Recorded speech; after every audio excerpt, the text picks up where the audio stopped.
Mr. Diaz, I understand you have already discussed the warp drive failure with Ambassador Spock? I have. It is imperative that the Ambassador's shuttle be flight ready. I need you both to ascertain the root cause of the system failures he encountered. I'm surprised, Commander. I thought you would have wanted to work on Ambassador Spock's shuttle yourself. I respect the Ambassador and his many accomplishments, but I do not derive any satisfaction from interacting with his shuttle as if it were somehow transubstantiated through its association with him. Especially when I have the entirety of this starship to concern myself with. I am not the chief engineer of this shuttlecraft. When you look at it logically, yes, it is just a shuttle. No different than any of the others. There is plenty that is different about it, and that is what you are to investigate. But please limit your findings to observable scientific phenomena. We'll try to restrain ourselves. Then I will leave you to it. Make note of any abnormalities in your report. Carry on. One nice thing about Vulcans, Chovak is the only person who didn't look at this and treat me like I was something to pity. Doc says I should get used to it. Doesn't mean I want to be reminded of it every minute of the day. Hey, you won't get pity from me. I think it makes you look tough. As tough as you really are, that is. And that makes you sound pretty smart. I might need you to save me from myself next time, though. Come on. Let's get to the bottom of this.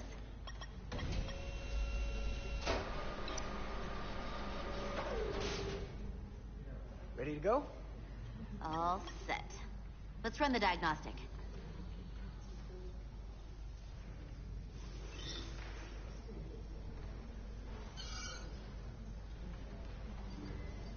So, I know about your talk with Miranda. You do? She sent me a Priority 1 dispatch right after your conversation. I'm happy for you. Both of you. Thanks. But I'm only going to tell you this once. Don't screw this up.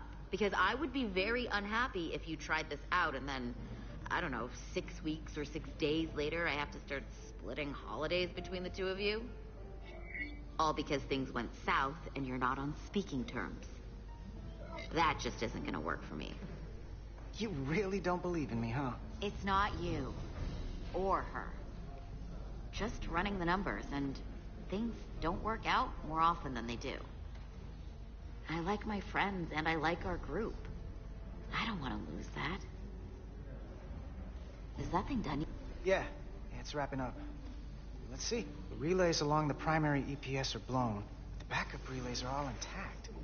An EPS overload from the warp drive could cause that. But how did the shuttle end up dead in the water?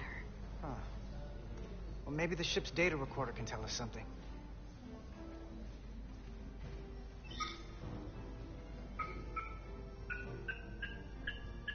Here. They were only about 8 minutes from their plotted warp point.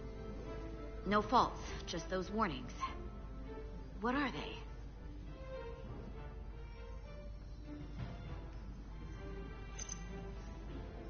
Subspace variance out of tolerance. What does that mean? It means the main navigation array lost sight of space somehow. Will the array going offline cause that? Yes, but it should have also thrown a fault code.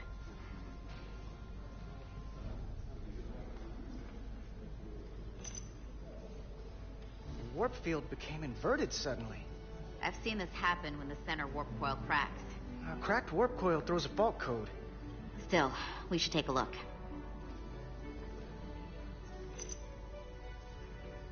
There was a complete warp cascade failure. Wow. They're lucky the shuttle didn't turn inside out. Makes me think the computer panicked on the warp field equation. Any one of these failures should have thrown a fault. If it was caused by a system failure. None of this caused the relays to blow. Roll forward to when that happened. Yes, ma'am. So here, they take a moment to get their bearings and they attempt to re-engage the warp drive. There. That's the relays blowing.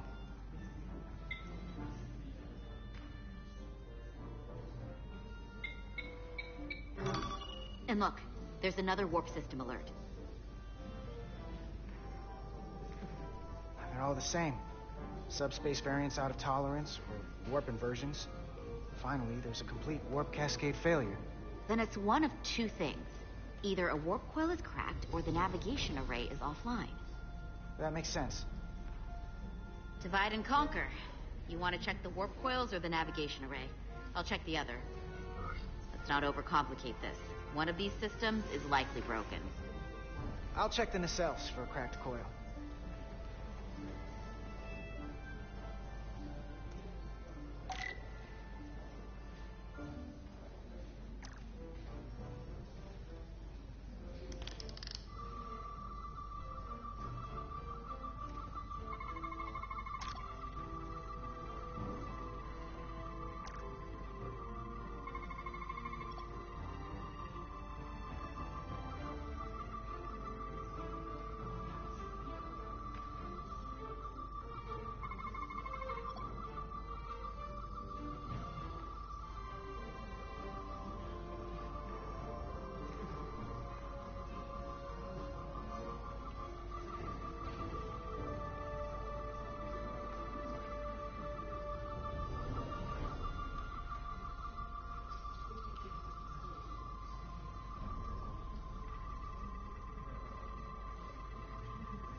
I checked every coil on the port nacelle for imbalances. If any coil in either engine were cracked, I would have detected it. So, it must be the navigation array. Except it's not. Checked and double-checked. Well, the readings don't lie. Here comes the security detail for the way team.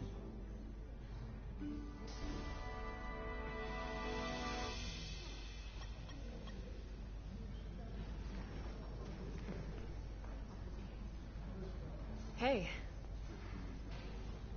I'm not here. We're escorting the negotiating team to the surface as soon as they come down from the bridge. I don't want to interrupt some important work. I was just hoping to see you before I go. The captain and the others will be here any minute now. Should be an interesting ride down to the surface. Well, we can't let the brass catch us slacking on the job. Just play along. This is a Mark IV outboard diagnostic panel used for troubleshooting shuttles and other medium-sized transport vehicles. Some people prefer the Mark V because it's one better, but the Mark IV is still one better than the Mark III. That all sounds very technical. Hey, Maris. Aren't these those button pushers you're always hanging out with? And you're the phaser jockeys we always beat in Parisi squares, right? All aboard for Hotari. That another one of the captain's railroad things? Gotta be. I just usually zone out by the time he gets to the whole, steam engines were the warp drives of their day part. Catch y'all later. You don't want to miss your train. I do have to go.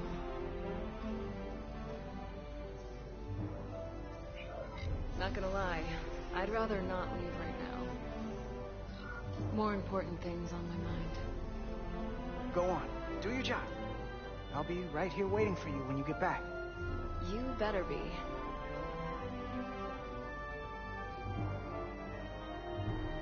Be seeing you.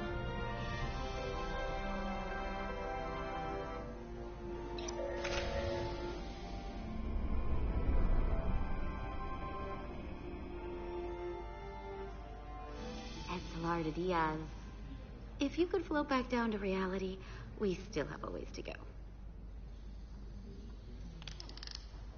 All right, where were we? So, the warp coils in the navigation array are fine, but the nav computer doesn't seem to think so. I'm out of ideas short of field stripping the shuttle from bow to stern. You want to take this out of the shuttle and throw it on the bench? Oh, real hands-on maintenance. I like it.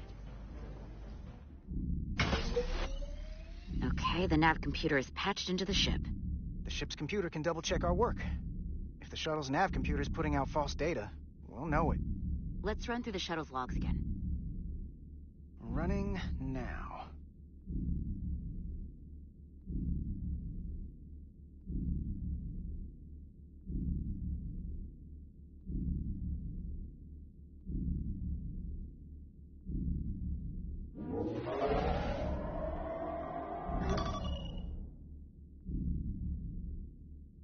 Same. Warp field inversion and the cascade failure. However, the Resolute computer doesn't show the same subspace variance. We're in the same conditions that the shuttle was in when it failed. Why wouldn't the ship's computer get a matching result? What if the subspace variance was a momentary occurrence? That's a possibility, and it would explain why the simulation under our current sensor readings failed to reproduce the issue.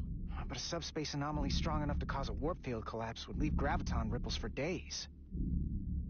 Let's run with the momentary subspace variance theory for now. Roll forward to the shuttle's attempt to re-engage the warp drive. We need the conditions of space around the shuttle at the moment of warp failure. Resuming simulation.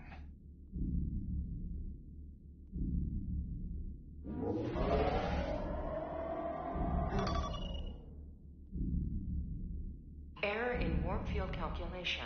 Cochrane formula variables are out of range. That right there. Take the shuttle sensor data from that moment. Computer, why did the warp field calculation fail? Warp field pressure returned non-orthogonal. Results are undefined. That doesn't help. Wait, what if we use a different ship? Put the Resolute into the simulation instead of the shuttle. Yeah, it should warp just fine. Unless... Computer, run the simulation with the Resolute. Resolute simulated. Computer, give me manual control on the warp power. Static field intensity, warp 1.1. 1.2. 1.3. Warp pressure is destabilizing. Error in warp field calculation. The warp drive has experienced a system-wide cascade failure. Warp field collapsed. Subspace variance is out of tolerance. Cochrane formula results are undefined. Bingo. What-o? The same moment when the shuttle failed to warp, so did the ship. Whatever happened to the shuttle just happened to us. The Resolute will not sustain warp. We can't leave Hotari space.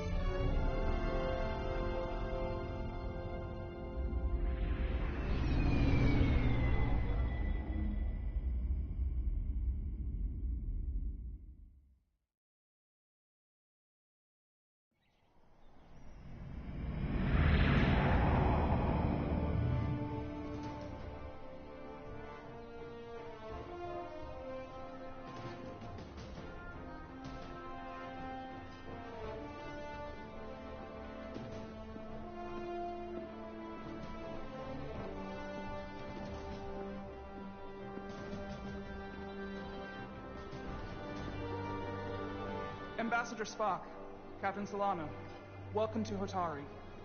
We are honored you have come. My name is Tylos Altaris, Minister of Diplomatic Affairs. The honor is ours. And this is Commander Jara Rydick, first officer aboard the USS Resolute. And unique insight into the dynamics between the Hotari and the Lydians. It's very nice to meet